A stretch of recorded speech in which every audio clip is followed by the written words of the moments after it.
Salut! Aujourd'hui, je vous parle de politique. C'était pas le sujet le plus sexy, mais je sais que c'est intéressant. Donc, pour ceux qui vivent dans une grotte très profonde, c'est les élections au Québec. Le 1er octobre, ceux qui ont du temps et plus au Québec vont pouvoir voter pour le prochain gouvernement. Le gouvernement actuel, encore une fois, pour ceux qui ne savent pas, mais ça doit être très logique, c'est le gouvernement de Philippe Couillard qui est libéral. Ça fait 14-15 ans, je pense, que les libéraux sont au pouvoir, à part la petite pause de 6 mois du PQ. Au Québec, il y a 4 partis politiques principaux: le Parti québécois, le Parti libéral du Québec, la Coalition Avenir Québec et Québec solidaire. Dans cette vidéo-là, je vais vous parler plus précisément de Québec solidaire, pourquoi je crois qu'il amène un plus grand vent de changement au Québec que la CAQ se vante d'être. C'est une vidéo un peu partisane. Je vais essayer par contre d'être le plus critique possible. Au Québec, il y a des sondages par rapport aux élections, des intentions de vote depuis quelques mois. Et présentement, c'est la CAQ qui mène. Donc Québec solidaire qui est bon dernier pour l'instant, qui a quand même fait une bonne augmentation dans la dernière année, avec la nomination de Gabriel Nadeau-Dubois, qui est un leader étudiant pendant la crise de 2012, qui est très populaire chez les jeunes, qui est devenu co-porte-parole de ce parti-là. Si mettons, on se dit que dans un univers non désirable, on peut dire, qu'il y a seulement 3 partis au Québec, donc le Parti libéral, la CAQ et le PQ. Donc c'est justement 3 partis qui ont des idées plutôt de droite ou de centre-droite. Donc pour moi, Québec solidaire, dans les partis principaux, c'est le seul parti qui offre une option pour les personnes qui se voient plus à gauche sur le sujet politique. Je crois qu'il offre des promesses électorales qui sont assez intéressantes puis qui osent beaucoup dans leurs promesses, comparément à d'autres partis qui restent toujours dans le politically correct puis qui veulent pas trop s'avancer sur des projets statistiques, qui vont peut-être chambouler certaines personnes, certaines institutions de la société québécoise, mais qui vont faire avancer beaucoup plus rapidement. Donc une des choses que Québec solidaire a promis, c'est l'assurance dentaire pour tous. Donc c'est quelque chose qui est pour les moins fortunés assez important, parce qu'il y a beaucoup de personnes qui vont extrêmement rarement au dentiste parce que les frais de dentiste sont extrêmement chers. Je l'ai vécu cette année, je suis plus étudiant et sans l'assurance dentaire, ça coûte extrêmement cher et le portefeuille il fait mal en maudit quand tu payes de ta propre poche sans l'assurance. La partie que je trouve intéressante, c'est que moi, étant un grand nationaliste indépendantiste pour le Québec, j'aimerais que le Québec soit un pays, on verra si ça vient un jour. Je trouve que le projet de Québec solidaire est intéressant de ce côté-là. Si on compare à celui du PQ, qui est moins agressif sur le sujet, je pense que Jean-François Lisée en a parlé dans les dernières semaines pendant la campagne. Jean-François Lisée, qui est le chef du Parti québécois, qui est le parti principal indépendantiste, il disait qu'il n'allait pas faire de référendum au premier mandat, qu'il allait commencer à instaurer la discussion, et au deuxième mandat, il allait penser à faire un référendum. Donc on sait que Québec solidaire, c'est un parti socialiste qui essaye de représenter le plus d'intérêt possible dans la société. Sur leur site, ils parlent un peu de la tangente qu'ils vont prendre pour arriver à l'indépendance. Et donc, il y a 3 étapes à leur projet d'indépendance. La première étape, c'est de faire des assemblées générales avec des différentes parties de la société, si je peux dire. Donc, sonder les autochtones, sonder les grosses entreprises, sonder le peuple, sonder les anglophones, sonder les immigrants pour savoir ce qu'ils veulent obtenir par rapport à l'indépendance.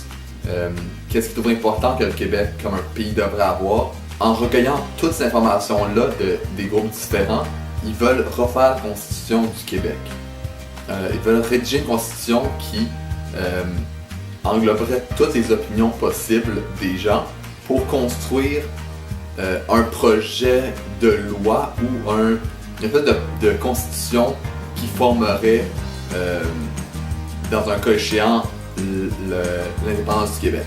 Et la troisième étape finale, c'est le référendum. Mais un référendum qui n'est pas une question comme on a eu en 1980 et 1995, où c'était voulez-vous que le Québec soit un pays? Oui, non.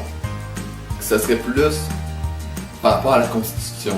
Ça serait de déposer la Constitution et demander à la population québécoise de voir s'ils sont d'accord avec les idées qui sont véhiculées dans la Constitution. Là où je trouve que c'est vraiment intéressant, c'est que le projet d'indépendance, que ce soit au PQ ou à Québec solidaire, pour moi, c'est un projet de société. Un projet qui, selon moi, est un pays qui, selon moi, qui doit être au service de tout le monde et qui doit plaire à tout le monde. Donc, en voyant l'opinion et la façon de voir le Québec à tous les différents groupes, si je peux dire, c'est comme ça qu'on va voir qu'on va pouvoir construire un pays ou juste faire une réflexion différente. Si, mettons, ils voient qu'avec la Constitution, les personnes ne veulent pas nécessairement un pays, mais au moins on va avoir une déclaration. Mais en ce moment, il y a une impasse vraiment depuis une couple d'années par rapport à l'indépendance, puis il n'y a rien qui se passe. S'ils le font, on va avoir une déclaration de est-ce que les gens sont intéressés par rapport à un référendum. Une autre de leurs promesses, c'est la gratuité scolaire du CPE au doctorat, donc qu'il n'y ait pas de frais liés à l'éducation comme on a vu dans les gouvernements libéraux dans les dernières années, que l'augmentation des frais scolaires qui a mené à la crise étudiante en 2012. Eux, ce qu'ils veulent faire, c'est qu'il y ait une gratuité scolaire du CPE au doctorat, donc il n'y ait aucun frais et que l'éducation soit libre à tout le monde, que tu sois fortuné ou non. Mais pour moi, la chose la plus importante en 2018, pour cette campagne-là, mais pour la terre entière, c'est la question de l'environnement. Je pense que plus que jamais, puis on dirait que je le remarque plus ces temps-ci, il y a une urgence immense de changer quelque chose pour l'environnement.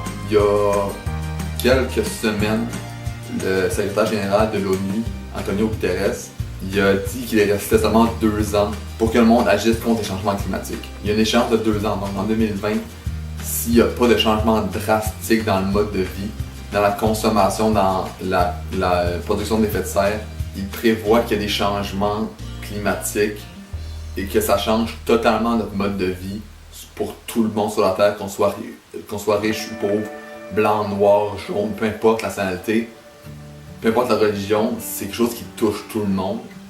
Puis je crois qu'au Québec, on a le pouvoir et le devoir de faire quelque chose pour ça.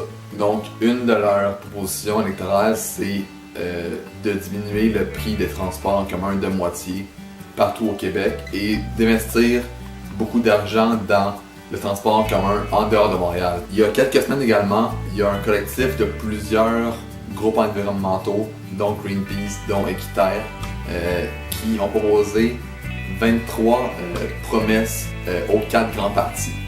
Des propositions qui ont pour but de changer notre empreinte écologique au Québec et qui rendrait le Québec plus vert. Ils ont déposé des propositions aux 4 partis et les partis devaient dire s'ils s'engageaient à respecter ces propositions-là. Québec solidaire a dit qu'il en promettait 17, le Parti québécois 12, le Parti libéral du Québec 3 et la CAQ 2. On voit la grande différence entre le désir de changement immédiat de Québec solidaire et les autres partis qui sont plus en recul puis qui veulent plus rester dans le politically correct et pas trop changer le Québec parce que on a peur que ça chamboule l'intérêt public, mais c'est quelque chose de présent, quelque chose qu'on voit.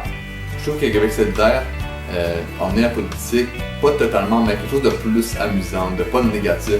Dans les dernières années au Québec, puis partout dans le monde, la politique est vue comme quelque chose de négatif. Je trouve que Québec solidaire, petit à petit, en faisant différentes démarches, puis en amenant la politique à un autre niveau, il montre que la politique, c'est pas seulement négatif, puis ça peut être amusant, ça peut amener des choses positives. Dans ma circonscription, puis dans d'autres au Québec, j'ai vu Québec solidaire faisait des petites activités où les personnes pouvaient faire des graffitis puis faire du bricolage sur des pancartes électorales. Oui, c'est un pays, c'est une province, c'est quelque chose qu'il faut gérer sérieusement, mais ça veut pas dire que c'est obligé d'être quelque chose de super sérieux puis qu'on peut pas s'amuser avec ça. Je trouve qu'il amène un autre œil à la politique, une autre vision à la politique qui est pas nécessairement du reste droit, mets ta cravate puis ton veston puis reste droit, fais pas trop de niaiseries.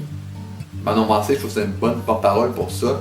Elle n'a pas peur de dire ce qu'elle pense, autant dans le débat que dans ses propositions. La dernière petite chose que je voulais te parler, c'est par rapport au marketing des Québec.